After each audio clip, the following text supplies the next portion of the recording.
Nice. Live. Here we go. Joe and Joe. Windshield time. There How you go. Doing? How are you? Good. Doing good. Good to see you. Good to see you as well. I forgot to ask you earlier, but just curious, where are you right now? Are you right now? I just landed in Columbus, Ohio for the summer to see my kids and grandkids. I spend 9 months of the year down at Hilton Head, South Carolina, and but we come up here when the kids are out of school. I got some little ones, some little grandkids, and they're close to Grandpa, so we like to, got to get the time with Grandpa. Yeah, avoid the winter and then get back when it's nice. Oh yeah, man. That's awesome. That's awesome.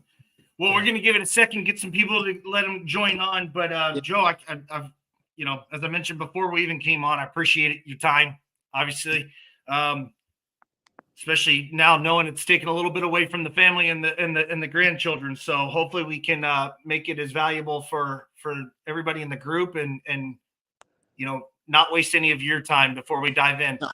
There may be a few people that don't know you. If you don't mind, if you want to just kind of give your story within the, in the industry, really whatever you want to say, honestly, but just to kind of give a backstory of your experience and time in this business. Sure. Well, I've been in the industry 40 years. My first in-home selling was really when I was in school. I was working part-time and then worked through the summer full-time selling rainbow vacuum cleaners. And so, what happened back then was I got recruited on what they called an opportunity ad. You didn't know anything about what the job was, the company was, or anything. There's just supposed to be some tremendous opportunity to make a lot of money. And that's the only thing I cared about back then, trying to make some money. So I went into this deal, and they did a demo on this vacuum cleaner that worked with water, something I'd never seen, never heard of. Later, I thought it was fantastic, man. I thought it was amazing. I found out later it was the most expensive vacuum cleaner, or maybe the second most vacuum. Are we still connected there? I lost your camera. All right. Let me, man, something just happened on my phone here. All right. Apologize. Should I try to just come back in through? Yeah, that's fine. No problem. Let me just see if I can get back through. Hold on one second. No problem. Yeah. That's why we do it live. Yeah, man. Nothing like being live, is it? Hey. All good. All right. I don't know what to do to get the camera back on other than just try to log back in. I would just go ahead and do that. I would hang up ultimately and come back in. All right. Well, let's just. Am I there? Yeah. Hey, I'm back. How about that, sports fans? Well, I was just saying. So I got in this crazy business selling these vacuum cleaners, and man, crazy because they were, we were selling something for $750, and for $49, you'd go to Sears and Penny's and buy, the number 1 and 2 brand Hoover and Eureka vacuum cleaners. But man, we had a demo. We had a demo, and people went, "Wow, that's amazing!" And the boss said, "If you get people to say, 'Wow, that's amazing,' you can sell a lot of these." Well, I was young and ignorant, and I knew nothing about nothing. I just said, "Okay, then I'm going to do the most whammy-jammy, get excited demo." And he said, "What you're really doing is a live infomercial in the home, Joe. That's what you're doing. And you got to give them all the same excitement like Ron Popeil does when he's on TV on those infomercials, So I watched some of Ron Popeil, and I said, all right. So I went out and started selling those things like crazy, man. I made $75 for every one I sold. And I could not believe people were buying these things like crazy. So anyway, Oh, we lost him. I think we got a bad connection. Hopefully we'll get Joe back on. Man, I'm sure we will. That's the beauty, I guess, of being live here. We will see if we can't get him back on the into the studio. There we go. All right, man. I don't know. Maybe there's some bad internet in the air working right now. But anyway, long story short, went on and ended up working in a Fortune 500 company as a sales rep. It wasn't really selling, B2B, company car, $45,000 salary, a little bonus. And it wasn't terribly motivating, but it was pretty cool, corporate benefits, etc. So long story short, I had a friend or met a guy, became a friend. He was making $100,000 selling replacement windows. And I said, what? He said, man, you got to check this out, Joe. You kill this thing. And I said, man, so I went on a lead with him one afternoon. In about 2 hours, he sold a $9,000 job. So we went and got some coffee. And I said, well, man, how much you make on that? He said, well, we make 10% when you sell it at the right number. So he said, I made $900. I said, you made $900 in 2 hours? That's what I'm making a week. I was blown away, man. I didn't know such a thing existed. So anyway, long story short, I had one question. I said, I got one question. How many times a week do they let you do that? And he busted out laughing. He said, as many as you can. And he says, you want an interview? And I said, oh, yeah, baby. So a few days later, I resigned from my Fortune 500 company, started selling windows. And, I went through 4 lousy days of training. And so, but I got some concepts down for the product. And I took everything I knew from selling and people and putting on an infomercial from the vacuum cleaner business. And I went out and tore it up. And that was a little over 40 years ago. And so ever since then, I've been ultimately built a great company in Ohio. We sold that to investors, spent 8 years with Dave Yoho Associates, working with companies from 8 to 10 million up to several hundred million, helping them make improvements, understanding, in their communication with clients, working with selling systems, closing systems, and, helping people really salespeople serve clients and make a lot of money. I mean, a lot of money. Anyway, the last project was in Chicago. I was involved with a company there and an equity relationship. And we did a major turnaround. It was a good sized company that didn't make much money. We did a huge turnaround, and a private equity company came in and offered us a whole bunch of money. And, we all went home in limousines. You know what I mean? Yeah. So I've spent my life trying to help salespeople figure it out, how to really do well by helping other people do well and make a lot of money. That's what I love. I love this business because there are people from all walks of life who are getting rich in our industry and in the direct selling and in-home selling business. And there needs to be more. There needs to be more, right? The other, I always joke back to your first story with the windows and the $900 in 2 hours. And the question I had when I went through that first time experience, very similar, was like, okay, is it legal? Yeah. Right. We're just making sure that, it's legal. Wow. Let's go. Yeah. I've been in it ever since, man. Ever since. That's awesome. One thing I love and appreciate about you, every time I've ever seen you on stage, in person, here, you just feel your energy. Well, I love the industry. It changed my life. It sent my kids to college, paid for their weddings, bought homes, and I can't say a bad thing about it. I think people need to understand and appreciate how great it is. A lot of times, salespeople kind of get down on the tough side of things, and they forget looking at how great it can be. When the skills are right, the skills got to be right, and that's a challenge. We have a skill-based business, bottom line.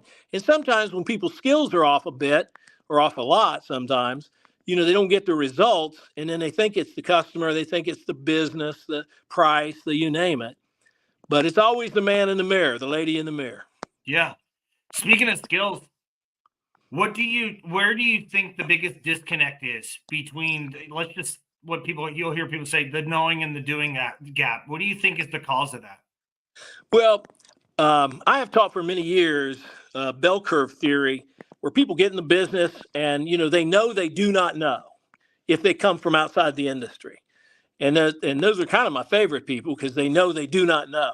They take off real fast, a big learning curve, and they start to get some fast success. Unfortunately, they get to the top of the bell curve because of the success. They start to think, "I've got this. I got it." And they don't got it. They just are starting to get it, but they think they got it. And see, the problem with that, I call that point on the bell curve the valley of death.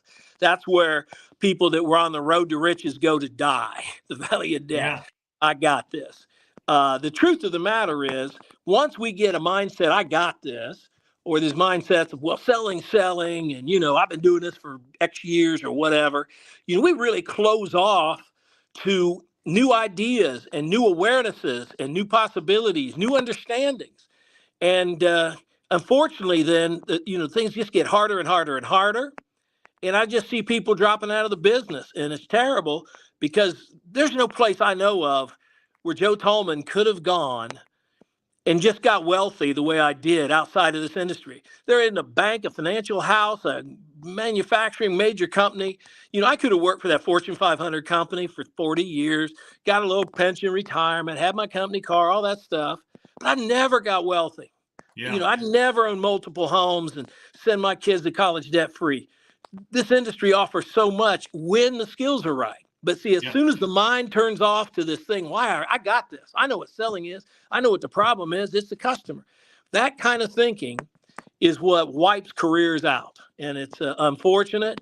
At that point, nobody wants to hear anything new. Nobody wants to come to sales meetings. Nobody's reading a book or now with Audible, listening to a book. They're just out there grinding, and that's no fun. You should be getting rich. Need to get rich in this business.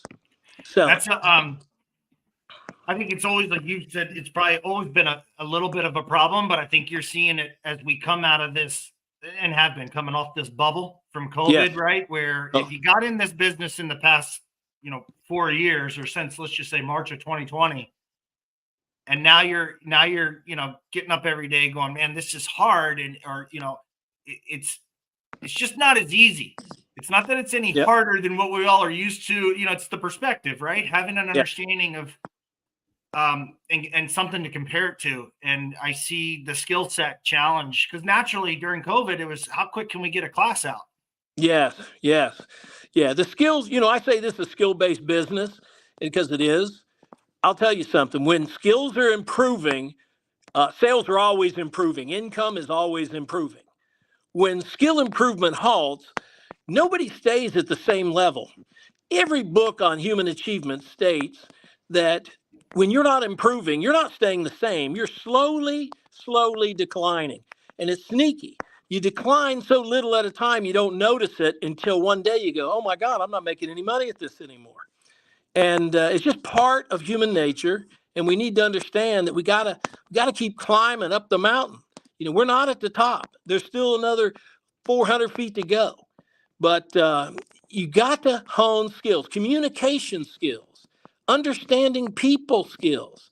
One of the things I did in this business, I looked around at friends of mine who were in accounting or an attorney friend of mine. They went to college and they studied very specific things. You know what salespeople typically study? Nothing. And, I thought, well, gee whiz, seems like you ought to be an expert at people in this business. So, the field of psychology became, my passion, understanding human behavior. And then later, a little bit of neuroscience to understand how does the brain really work? We've been told so many things from the 60s and 70s and 80s that have been passed down through tribal knowledge, and they don't mean a thing. They didn't back then and they don't now, but they keep getting passed around. You know what I'm saying? I'll give you one example real quick. Please do. The warm-up. I talked to somebody recently who wanted me to consult with their company. And they told me I said, well, tell me about your sales system. Well, Joe, we got a good sales system. And I said, well, that's great. Then why are you having, miserable results? And he goes, well, that was a harsh question. I said, well, answer it. So anyway, I said, just tell me about your sales system. Well, we teach, to get to the house and then get inside the house and then do a warm up, good 20-minute warm up. I said, what do you mean warm up? He goes, well, we got to find things in common and we got to talk about, the wallpaper. We got to talk about the car in the driveway, the deck on the back, the flowers, the this and the that. I said, my goodness, man, that is so antiquated. These people invited a stranger in their home because they have a problem. They didn't invite you in the home to make a new friend. Yeah. You want to build rapport. Now, rapport is, in my opinion, trust and respect. 2 words. And I've talked about that at meetings all over the country for 30 years and ask people today, what is rapport? And they can't tell me. You have rapport when a person is comfortable with you, they trust you and they respect you, and they're going to take your opinions because you present yourself as an expert. So he said, well, if we don't do a warm-up, what should we do? And I said, what you should be doing is an important needs assessment, a needs analysis. I said, and I said, what comes after that? He said, company story. I said, well, run your company story by it. Well, we started out say, folks, I don't know how familiar you are with our company, but we've been in business for over 30 years right here in Mooresville. We've been, the first 8 sentences start with the word we. And I said, man, that's first person language. You ever been at a party where someone talked nonstop about themselves? I mean, that is the most boring, horrible experience you can have. Yeah. I said, man, that's terrible. And he goes, well, what should it be? I said, here's the basic problem. Most of these salespeople are locked into ideas of telling the homeowner, now listen, you sit down and be quiet, Mr. and Mrs. Homeowner. You be quiet and let me tell you all about me and my company. And nobody, so they dig themselves in the hole, and then they got to be Superman to get backed out of the hole. And after all that effort, they're just back to where they were. So what we need to do is project, I'm here to help you. Nothing more, nothing less. I'm here to help you. I'm here not to sell you. And a lot of people say, oh, Joe, come on, man, we're salespeople. No, I get what you're saying, but I am not here to sell you. I'm here to understand you. And with a good understanding of what you need and want, 2 very different things, I'm going to make recommendations. And if you like my recommendations, I'm going to suggest we partner together and make your problems go away. On the other hand, if you do not like my recommendations, I'm going to suggest we do not partner together and you move on and talk to somebody else. Does that sound fair to you folks? Yeah, you know what people say? They say, oh man, yeah, that'd be great. So my approach is let me be quiet. I'll sit here and be quiet. I want to get you telling me all about you. The dynamic is completely, it's not about going in the house and petting the goldfish, and looking up at the wall and say, oh, that's a beautiful family picture. Is it those your kids? People say, oh, no, my kids are ugly. That's a family down the street. Yeah, of course, that's our family. Oh, that's a really nice wedding picture. Is that you all here? No, that came with the frame. Our wedding pictures were terrible. I mean, the average person is not a Johnny Carson, a Jay Leno, or any of the late night hosts who can just walk in, turn it on, and just BS about everything and nothing all at once and entertain people. Yeah. And they don't want that anyway. We're only there for one reason, to understand what they need and want and what that problem is. And when we understand the problem and they understand we're there to help, we're on a whole new level. We're on a whole new level.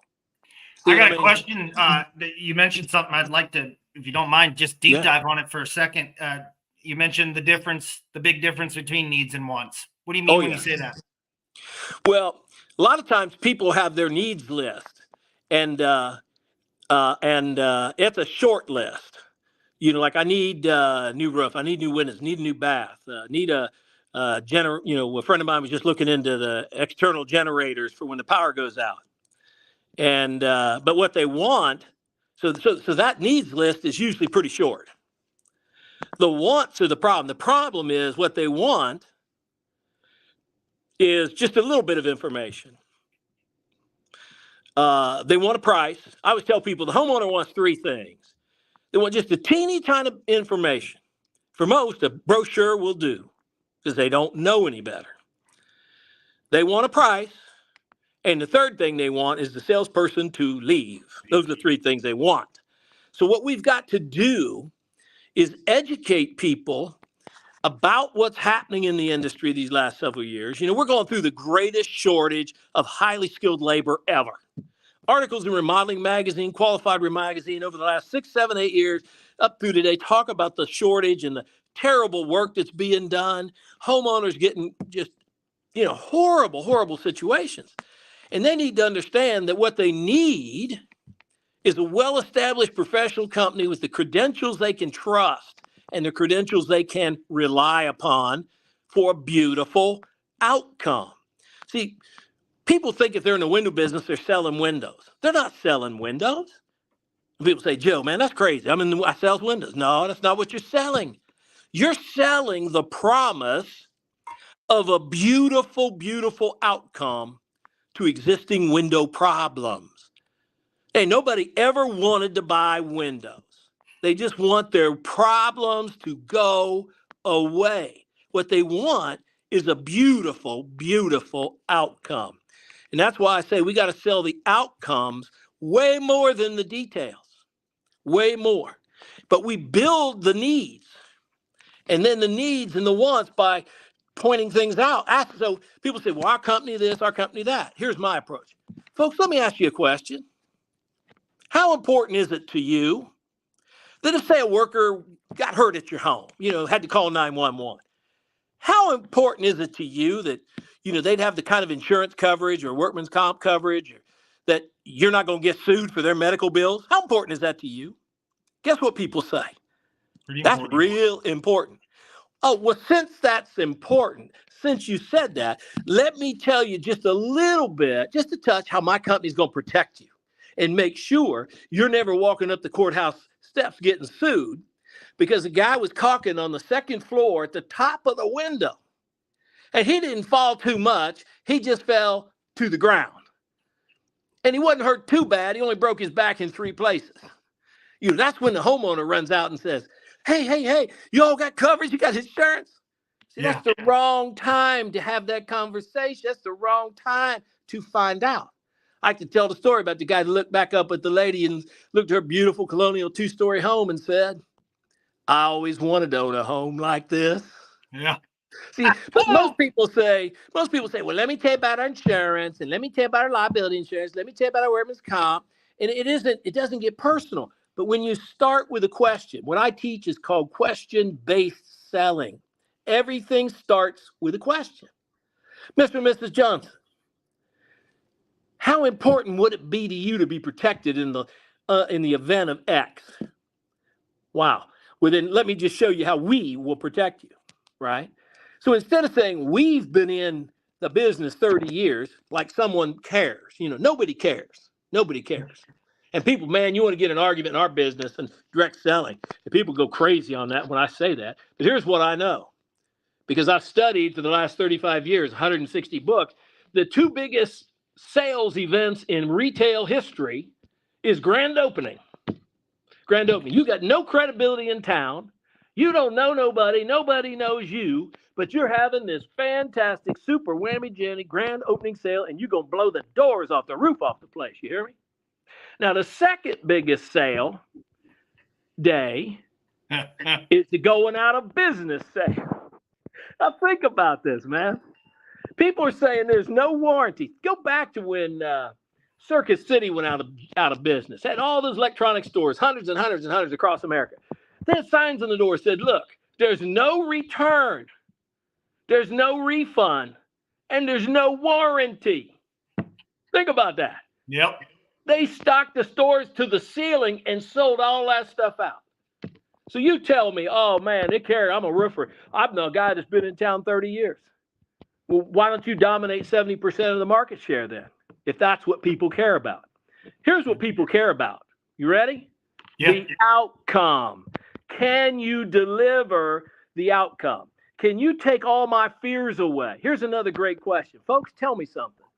What would you say are your 3 greatest concerns or worries when you hire a contractor or home improvement company to work on your home? What would they be? Do you know I was in Texas doing a ride-along? A nice couple, very nice couple. We were looking at a metal roof, $100,000 ticket. And the lady said, she did most of the talking. And one of those wonderful ladies from Texas, been around a while, had that perfect silver hair, that perfect Texas draw. And she said, well, I guess my first worry would be my jewelry. My husband's been good to me. I got quite a bit of jewelry. Now, everybody watching, anybody hears this later knows that's exactly what because we think we're mind readers, right? Everybody knew she was going to say her concern is her jewelry. Number 2, she said, I suppose my second concern would be my husband's gun collection. He's got quite a fine gun collection.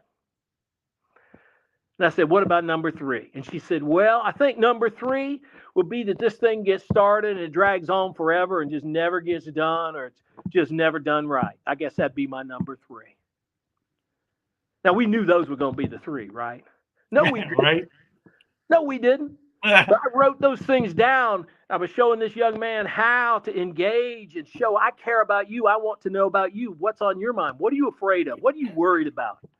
So let me show you how we take these worries and fears away. Then we go into our part of our company story about how we vet people who come to the home and how, we only hire about 2 or 3 out of every 10 that ever want to apply. But, we make it about them. It's not, 8, we, me, my company, my installers. We do this, we do that. So I don't present a warranty unless there's a question, folks.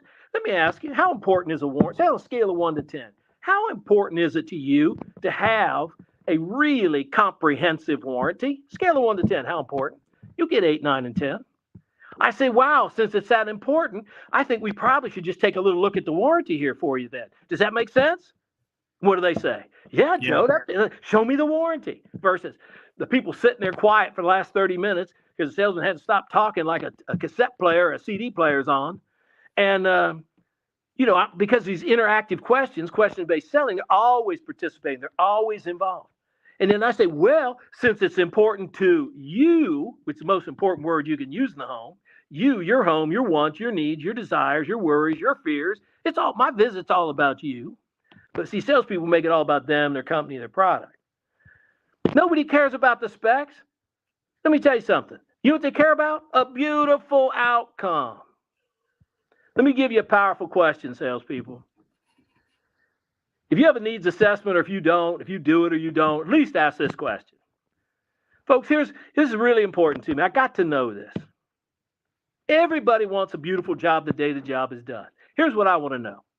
Between 50% satisfied and 100% satisfied, you with me? Between 50% satisfied, 100% satisfied, how satisfied do you want to be in year 5? What do you think people say? 100%. So let me write that down.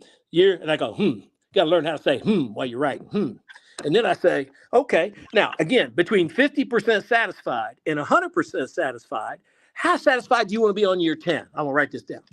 Oh, we won't be 100% satisfied. You won't be 100% satisfied after 10 years? Well, okay, let's just jump to 15 and 20 then. I mean, how they said won't be 100% satisfied. I said, well, you just wiped out 98% of the companies in town. My goodness. Wow. Well, ma'am, since that's so important to you, can I show you just a littlest bit about how we deliver complete and total customer satisfaction? Can I show you why? We're getting 5-star reviews every single day. So you can relax and maybe give us a consideration. Well, yeah, Joe, go ahead. Now watch this. If I'm selling, it doesn't really matter the product. Every little detail of the product is only presented for one reason. I price condition it, and I explain why we use it. I explain it costs more, and I explain why we use it. So, if I'm doing a bathroom, I'm going to talk about certain materials versus other materials. I'm going to say, Mrs. Jones, this is fast. Would you agree it's a pretty amazing product? And they go, oh, man, it is. It's beautiful, isn't it? Yeah, it's beautiful. Could you think if there was one little bitty drawback, can you think of what that might be? Sometimes people don't get it. Sometimes they go, well, is it expensive? Does it cost more? And I'm like, silly, man. I'm no stuffed shirt. I go, bingo, man. If I had a gold star, I'd put it on your refrigerator. You got it. It's going to cost more. I don't understand salespeople who sell high-end products for high-end companies that are going to cost more, and they try to keep that a secret and hope it never comes out. Now, I tell them it's going to cost more because there's a power move about to come. Yeah, it's going to cost a little more.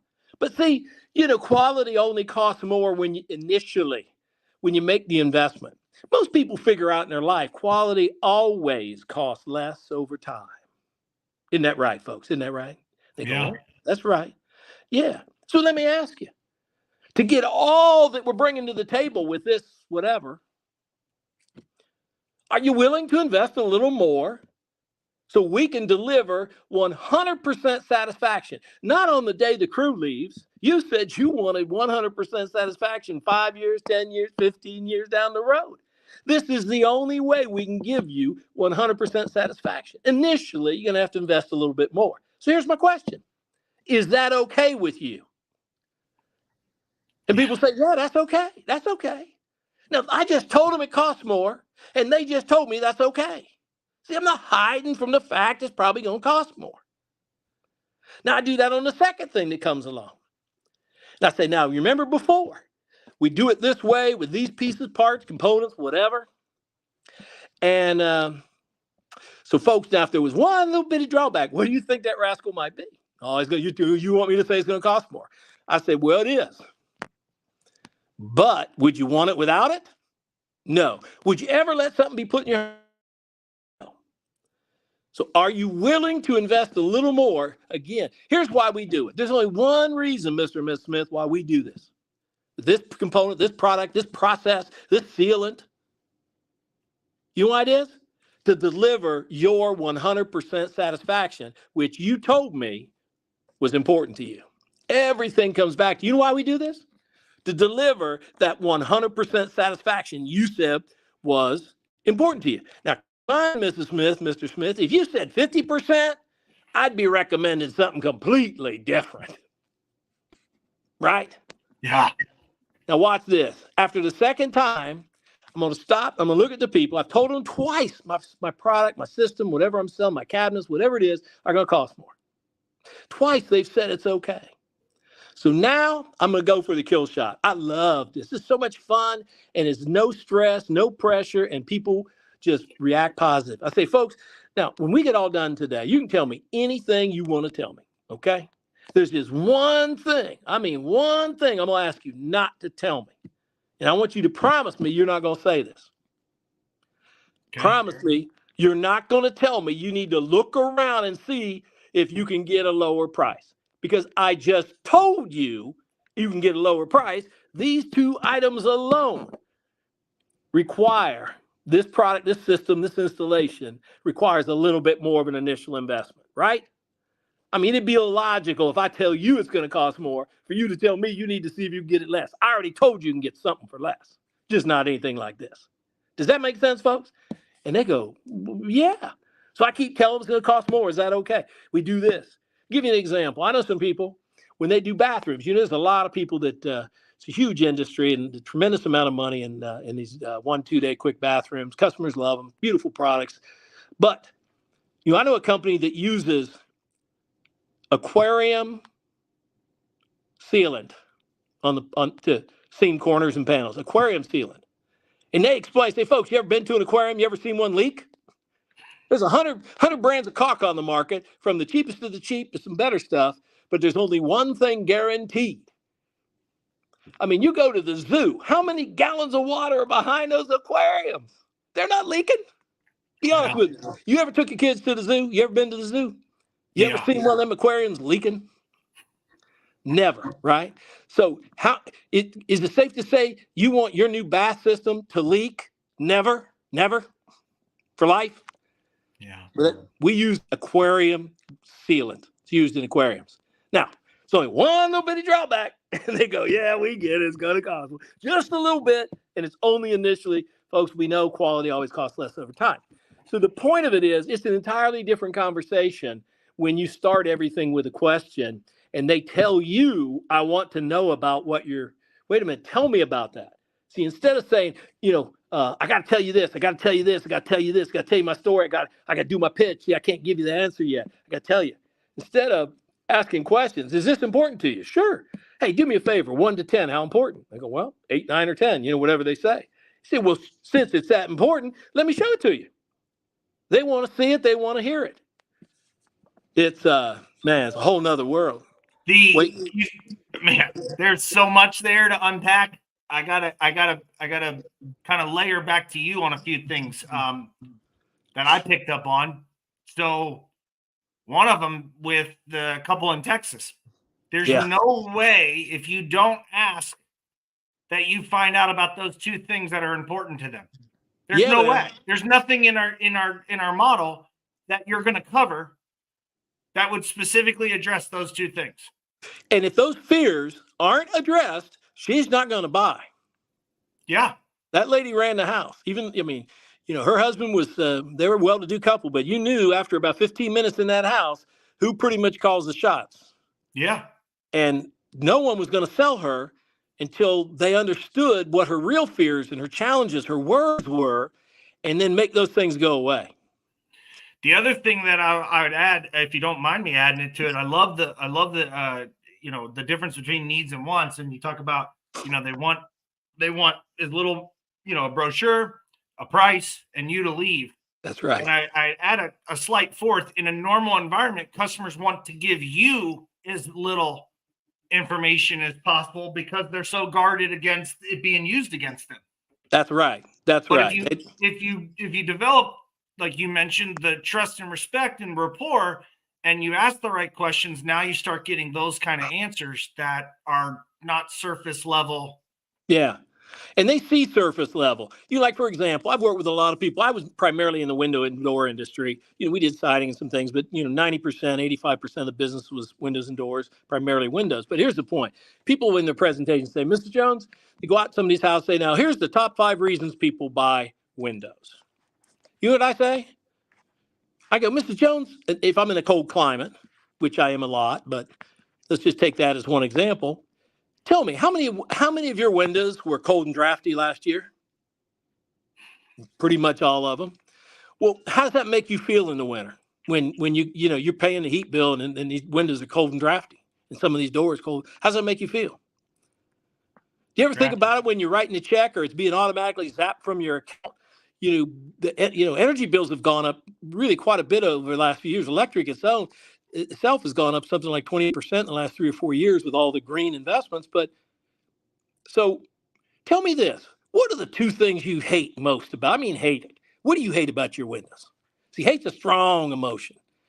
Well, I really don't like this and I really don't like that. All right, I'm going to go for one more, folks. I'm going to let you give me 3. What's the 3rd thing you hate about these windows? I don't like this at all. Okay, great. I got it. So those 3 things got to go away. Tell me this. What do you like about the windows? Whether it's the way they operate, the way they look, the style, what is it you like? We just make assumptions. I've been over 3,000 homes. And, the thing that made me different than everybody else, everybody that I know says, well, I know what they're going to do. I know what they're going to say. I know how this is going to go. And I say, I have no idea, but I'm so fascinated by people. I'm going to ask them some questions, and I got my legal pad here, and I'm going to take 2 pages of notes. And I'm there, it's the old story. People have said for 60, 70, 80 years, which nobody does enough, if you ask enough questions and you figure out how to get them telling you, people will tell you exactly how to sell them. Now, here's the key. Probably everybody's heard that. Probably most people absolutely never believed it. But I'm telling you, it's true. I mean, there's never will be a better example than that lady in Texas. I've got plenty of other examples. That was the most extreme because she had a treasure chest of jewelry and she was worried about who's going to be in her home and how long. And, does she need to take everything and put it in the bank vault or something? But we found out. The other thing that I want to stress here is I'm willing to bet, Joe, you're not just winging what we're talking about here right now. No, sir. Everything is planned, rehearsed, plan, rehearsed, plan, rehearsed, plan, rehearsed. You can wake me up in the middle of the night and say, Joe, do the comfort close. And I'd say, folks, I think what you're really trying to tell me is, and I just bang it out. Yeah. I do want to mention one thing, though, in closing. Most people, in 2024, are still using 1980s, 90s, closing stuff. And some of it is, unbeknownst to people, it just isn't effective. And here's how I know. I'm constantly hearing from business owners. No salesman admits to this, none. But the owners do, so there must be some salespeople involved. You get me? They say, Joe, a guy called me the other day. He said, man, we just can't get over 20% net close. And I heard you talking at a meeting that your Chicago business was a 40% net close. How do we do that? So I said, well, send me your closing system. Man, it's arcane. It puts people under too much pressure. I teach no pressure, low pressure, no pressure. It really comes down to simple things. Do I have exactly what you want to see in your home? Do you honestly feel you could trust us to deliver on all our promises and give you that 100% satisfaction you're looking for? Mm-hmm. Yeah. And if, and I'm only saying if, folks, but if we can make it affordable, so it's not taking food off the table, Would there be any reason other than the money part? We shouldn't just go ahead and get your project started. Again, other than money. Well over 90% of the people told me and my salespeople, no, not other than money. So now we just need a simple, easy way to present price so that it doesn't look hokey and scammy, and just show them what it costs and ask them to buy. Now, we also got to understand that in all human nature, we have in our DNA a thing called self-doubt. And when it comes to decisions, we have this thing about making bad decisions. Most people don't think all the good decisions they make in their life. They remember the bad decisions where they were embarrassed, where people made fun of them, all kind of things. So they're going to have a degree of hesitancy, some cases, in a lot of cases. We have to be able to be persuaders, not pushers, high pressure people, persuaders to help people buy the thing they really want to buy.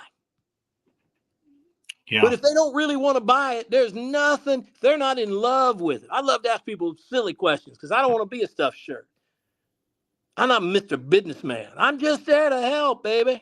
Yeah. So I say, folks, hey, now that you've seen it and you see all my company brings to the table for you, tell me this. Do you like it or do you love it? And man, people say, oh, I love it. I love it. Hey, that's great. Because if you didn't love it, it doesn't matter what it's going to cost. You're never going to buy something at any price you don't like. Isn't that right, Mrs. Johnson? She goes, well, Joe, that's right. I'm not going to buy at any price if I don't like it. So that's why I ask you that question. It's question.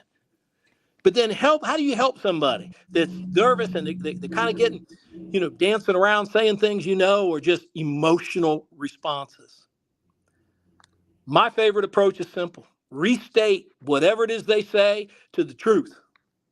The truth is they're not comfortable in that moment making that decision. That's the truth. That's a simple truth. So I like to say, folks, I think what you're trying to tell me?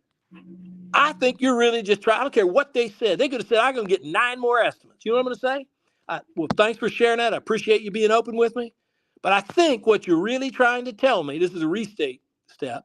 I think what you're really trying to tell me, you're just not comfortable making this decision right now. And you want to be comfortable with your decision. Heck, you want to be comfortable with any decision you make. Isn't that right? And they say, yeah, that's it. We're just not comfortable with the decision right now. Fantastic. They love me. They love you if you use this. They just told you that what they just said wasn't nothing. The truth is they're just not comfortable. Now we're going to walk them through an alternate choice. Well, folks, when you come and think about it, there's only 2 sides to the equation on something like this. One's the company side. And I like to say on the company side, that's our company and our ability to deliver and make you happy. That, of course, is the products that we've presented. That's all the associated materials necessary for an installation. Then we have the skilled labor and, of course, customer care afterwards. On the other side, that's simply the financial side. Typically, that's a deposit, usually a monthly, and always the total investment. Tell me something. Do you really have any fears, worries, or concerns on the company side? And they go, no. Great. That only leaves us with the money side. So tell me this. Would it be something to do with the deposit, a potential monthly, or is it the total investment you're not quite comfortable with yet? Guess what they say almost at 90+% of the time? It's the total investment. So call Uncle Larry in Denver because 1985 he built houses and I want to get his opinion on these siding, on this roofing, or on these windows. No, that had nothing to do with it. Yeah. So now they said, I'm just not. So anyway, see, there's just no pressure in that conversation. Yeah. So now I have to support the price. Most people immediately jump to discount. I think the biggest failing of salespeople is discounting the price. I say, don't ever change your price lower until you support your price. Support the price. Go back with a list of all those things, this humongous list of all the things these people are going to get, and review it. And then ask them, which one of these would you like to take out to get the price down? Because honestly, we can do what anybody else can do. We can take quality out of all the places you can't see. And that lowers the price. We lower the price. Right. We'll take the quality out of the places you can't see, except we've already shown it to you. So instead of us trying to sneak and cheat, we'll just let you take the quality out of all the places you don't think is needed. And then we'll go step 1, 2, 3, down, all the way down this long list. I said, and I'll say, how many of those you want to take out? And they say, well, I will take out any of them. I say, fantastic, because see, it wouldn't be the product you said you loved and wanted for your home if we start taking those things away, right? So folks, there's 2 ways to do this. Cut corners and cheat, get the price down. Do it right the first time. Invest a little more than you were thinking or hoping, but know you're going to be 100% satisfied in 5 years, 100% satisfied in 10 years, 100% satisfied in 15 years and beyond. Now, isn't that worth a little more? See, that's supporting your price. Most people have already given 2 or 3 drops in their car on the way home. You're spot on. Am I right? See, Yeah. that's supporting your price. The reason people don't believe in our price, see, I've studied so many years in books on in education and psychology, human behavior, and now neuroscience. These people don't understand. These people aren't believing us. We're telling them, I had a guy come up. I was at a client's place at a home show, big home show in D.C. And this guy came up and he said, he had a real angry look on his face. And he's looking at these window display. And I saw him. I was there showing people how to start conversation. I said, sir, you're not looking real happy today. What's going on, sir? Real polite and formal. What's going on, sir? He goes, well, I've been trying to buy some windows, but all these people come out my house with these ridiculous, hokey, stupid, unbelievable nonsense. He said, I want to know one thing before we even talk.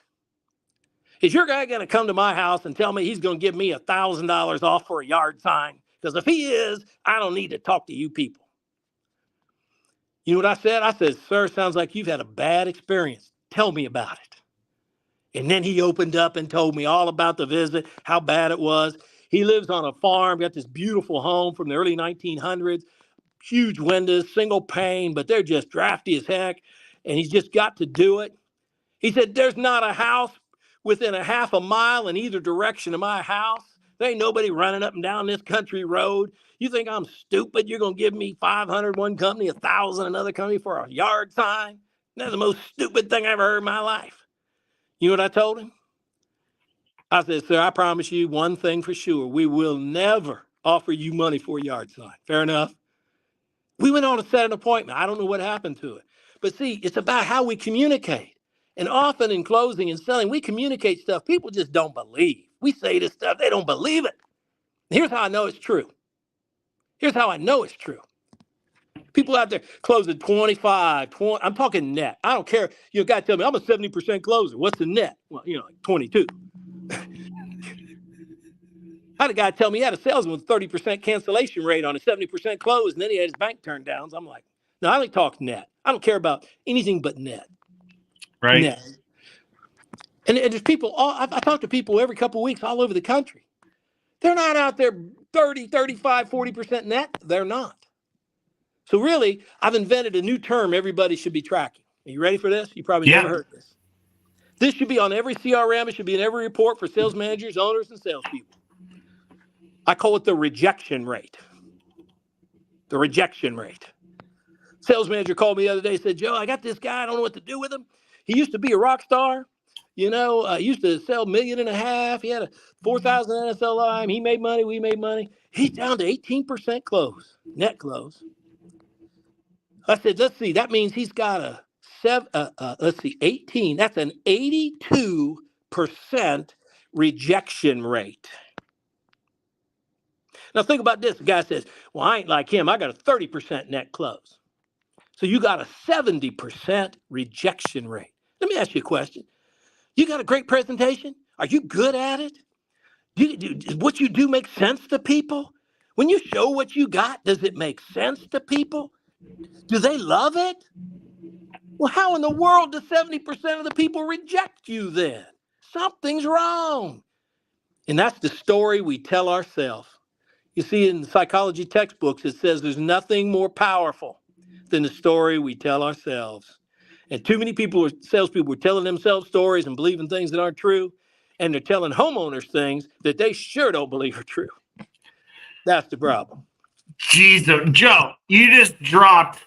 As I put in the post, I can promise you folks, when you watch it, whether it's live or later, there's going to be value with Joe Talmon. There's going to be value.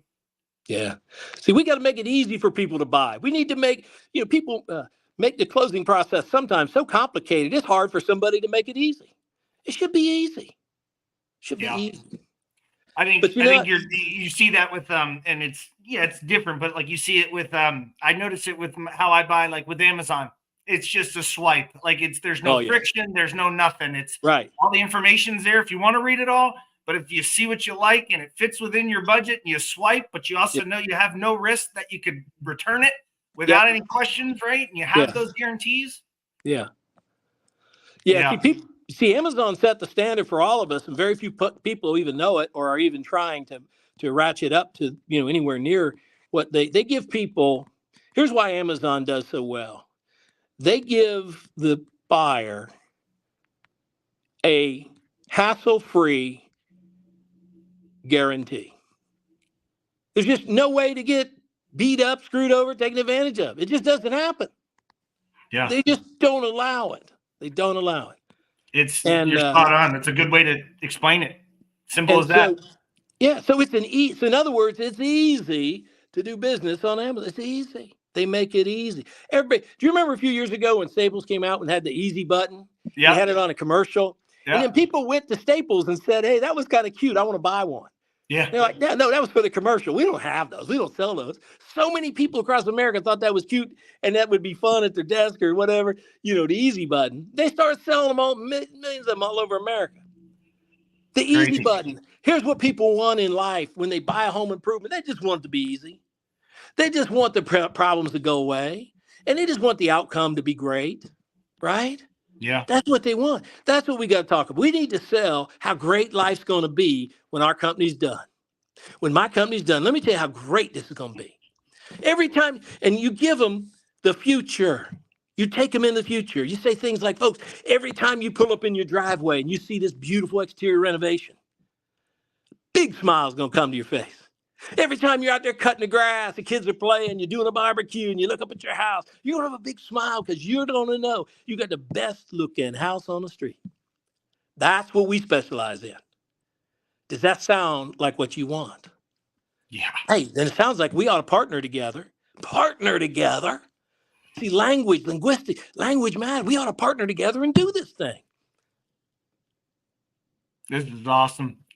Joe, one other thing about the Amazon, because I always get, I buy pretty much anything and everything on it. And my wife will be like, it's cheaper if you bought that, food or something, whatever, from Costco. And I go, yeah, but it's not, I had to go to Costco. Right. It's not easy. So it's not that it's the cheapest on Amazon. It's easy. Right. People want the easy button for life. That's what people want, man. And when you can when you can prove to somebody through your language and through your genuine knowledge of your product, your company, and the industry. For example, I wonder how many people have heard of the Consumer Federation of America. Consumer Federation of America is a group that studies complaints of different industries. The last article I read, I recall, said they survey over 32 government agencies to gather this, and home improvement, guess what?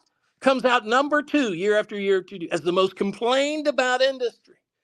So if every company was the same and all the work was the same, how could our industry only be second to selling, people getting upset about car deals? Yeah. Think about that. Yeah. Now, keep in mind, that's in my presentation. Yeah. We talk about the Consumer Federation in their research and why you got to be careful. I teach people to talk about the most important decision any consumer can make is the company they decide to do business with. The outcome will never be better than the people involved, will it? Yeah. And more importantly, when you just, get 3 estimates, pick one, get 5, pick one, when are you going to know when you made the right decision? Joe, if you were my customer, what would you say? If I looked at you and I said, Joe, when would you know you made the right decision? Install day after? Yeah, unfortunately not. Everything's going to look so much better than what you have. You're going to be happy the day after. You're not going to know for a good 2 years. 8 season changes. And when it turns out to not be any good, it was a bad decision to hire that company. See, it's way too late then, isn't it? Isn't it? It's just too late. You need to know before any money changes hands, you've got people you can believe in, trust in, rely on, and it's going to give you that 100% satisfaction outcome that you said was so important to you folks. Joe, we could go for hours. I hope that you'd be open to coming back and sharing more at some point. Sure, buddy. Sure. I can't thank you enough. And I know everybody that's going to watch this is just going to be like, holy cow. There's not a second on this one that's not just filled with value. I appreciate it. Yeah. Well, it's great to be with you. I just want to do what I can to help people accomplish their dreams and their goals. I'm going to end by saying this. Yeah. Education is the most important thing. There's so many books out there that, and you can listen to them in your car. Education is the key. Here's the problem. You can't have millionaire dreams with minimum wage habits. I wish I knew who to attribute that to, but it stuck with me some time ago. The problem is said with a lot of people in sales and business, they got millionaire dreams, but they got minimum wage habits. We got to learn millionaire habits in selling. Amen. Spot all right, on. buddy. Joe, thank you. Great to be with you and all the folks. Wherever you are, there's another level waiting for you to go right on up. All right. So much. Thank you. Make sure you guys connect with Joe on through the group. I know he's responsive on messages, so please, I'm sure he's open to helping and answering any questions anybody has. And we'll get you back on, Joe. All right. I'd be glad to. Bye-bye. Thank you.